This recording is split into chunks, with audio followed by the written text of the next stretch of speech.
ৰাতিপুৱা গা ধুই কিনি ধুনীয়া চাৰি এখন পিন্ধি লৈছো আই মানুহখন আহে নহয় আকৌ গেটগেটি ওচৰলে চবেই আহে গেটগেটিয়ে নোকৰ ঘৰত তামোল খাই ফুৰে আজিকালি অলপমান ধনী হলো এয়া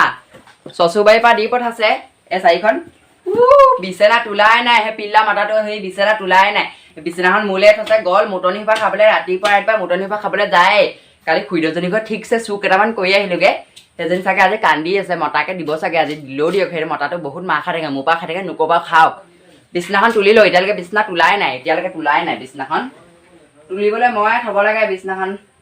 পইচা চইচা থাকিব গাঁওবিলাকত চেক কৰোঁ পাই আই পইচা নাইচোন গাঁওবিলাকত সেইটো আকৌ বি খাই নহয় বিও থাকিব আজিকালি নাই বাৰু লকডাউন দিলে যে দোকানৰ পৰা কিনিব পৰা নাই ইমান মণ্ডল বিৰি আনিছিলে সেইটোৱে সেই বিখন এডা হ'ল আকৌ খাই কিনি এতিয়া চাগে পস্তাই আছে সেই মধুভাগে খাই চাগে বিচনাখন কোনেনো তুলি থাকে যাওঁকে পাই এখন ইমান গোন্ধাইছে মুঠ গোন্ধাইছে বিচনাখনে মুঠে মইতো এখনত নুহো ইমান ধুনীয়াকৈ গা চা ধুই মেলি আজি ওলাই আছোঁ আকৌ মই এখনত শুলে আকৌ খতমে হৈ যামগৈ পাই যাওঁ মাহঁতৰ ঘৰলৈও যাব লাগিব বহুত দিন যোৱা নাই নহয় চেলেক এটা মাৰিবলৈ নহ'লে সেইজনী গোখাটি এডোখৰ যাব লাগিব গোখাটি এডোখৰ বৰ ভাল বস্তু আছে বোলে সেইটো ঘৰতো দুটামান চুকুৱাই আনিব লাগিব আকৌ যাওঁগৈ পাই যাওঁ সোনকালে যাব লাগিব আজি